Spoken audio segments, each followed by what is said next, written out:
Bismillahirrahmanirrahim. Alhamdulillah nahmaduhu wa nusalli ala rasulil karim. Assalamualaikum warahmatullahi ta'ala wabarakatuh. So muli na naman po tayo mabigay ng mensahe ang mensahe ng tagapaglikha, ang Allah subhanahu wa ta'ala. Ito po ay hindi nagbabago, pabago-bago. Ito ay consistent. Magmula pa ito dahil siya ay tinatawag nating banal, sagrado, walang kapintasan. Yun ang Al-Qudus. Wala kang makikitang kapintasan. Kaya yung mga taong binigyan ng Allah subhanahu wa ta'ala ng pananampalataya o iman, nandoon yung kalimatul haq, wala na sa kanila yung kasinungalingan. Matuwid na ang kanilang mga pananalita. At pag matuwid ang panalita, matuwid ang puso, malinis ang puso. At pag malinis ang puso, malinis na lahat ang kanyang mga kalikasang mga gawa. Pandinig, pagtingin, pananalita, paggawa o pag-iisip, nakaupo, nakatayo, nakatalikod, at lahat ng bagay na kanyang ginagawa, ito ay para lamang sa kinasisiyan ng tagapaglikha. Yan din ang kalimatul ikhlas. So alhamdulillah, ngayon po ay mensahe na consistent, walang pabago-bago. Yan po ang mensahe ng Tabligh Ministry. Kaya ito po ay ngayon po ay napapalapit na po tayo sa tinatawag na Hajj. Ito ang pinakamalaking alimbawa ng ang Islam since 1,400 years ago, more or less. Ang kanyang mensahe, ito ay pangkalatan, pangdaigdigan. At ngayon, palagi nating tinatalakay yung leadership na pandaigdigan. Subalit 1,442, more or less 1,400 years ago, ito po ay pandaigdigan na. Katulad po ngayon, sa 20 ay ads natin.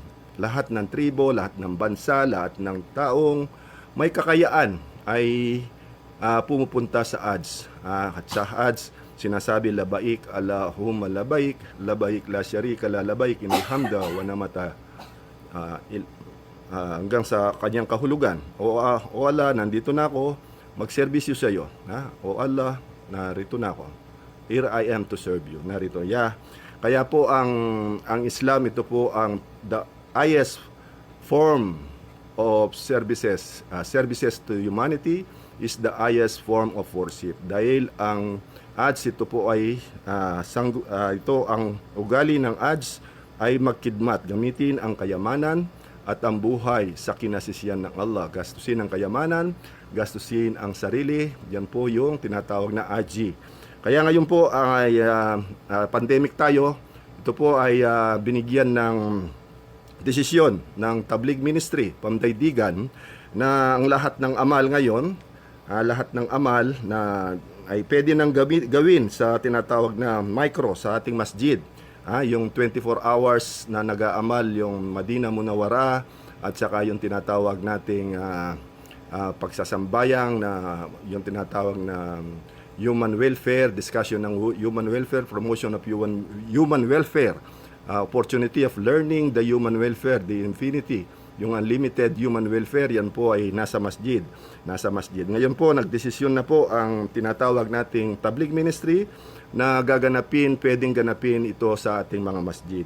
Kaya ito po ang ating mensahe ngayon. Ngayon po ay from Tuesday, Wednesday, Thursday, July 20, umpisa na po natin ang tinatawag na pagkukurbani.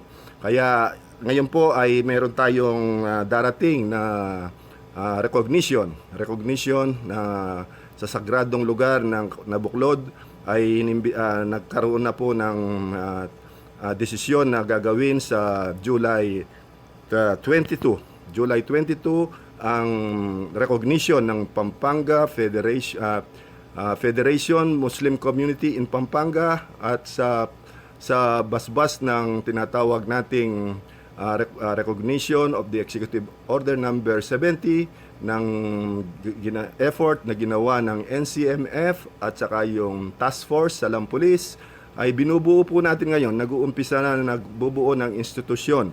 Kaya ito po yung tinatawag din natin ang pangalawang recognition na ginawa sa Iqra Foundation at pangalawa po ngayon ang AMACO Alliance Foundation na decentralization ng lahat ng mga alliance, Mako Alliance, lahat ng magiging alliance ng lahat ng mga masjid o Muslim community, patuloy na pong nagbubuklod.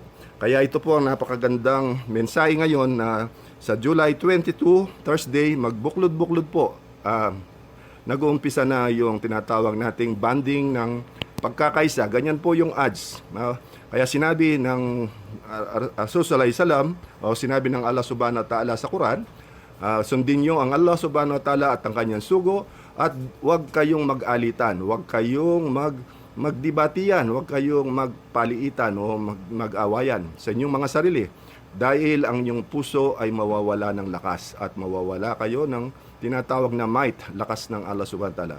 Maging consistent tayo, sabi sa Quran, at ang Allah, dahil ang Allah, ito ay istikamat, consistent. Yan po sinabi sa Quran,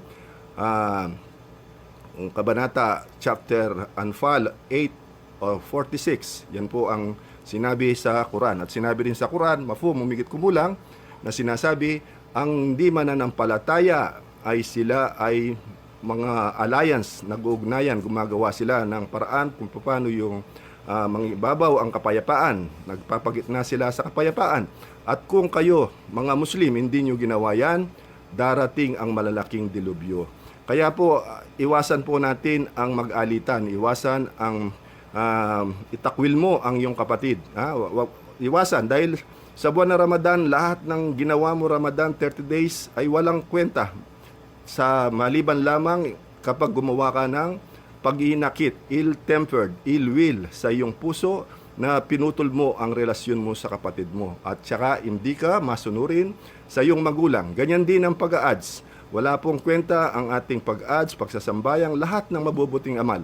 Kapag dinisyon natin sa ating mga sarili na mayroon tayong tinatawag na hadlang o kagalit o sama ng loob. Kaya ito po sa ibiniimbitan po namin ang lalong-lalo na yung tinatawag nating mga community ng Pampanga. Ito po ay recognition sa lahat ng tinatawag nating community o mga asosasyon o anumang grupo nandito sa loob ng Pampanga. Inimbitan po namin kayo sa July 22, Thursday, umpisa na 9:30.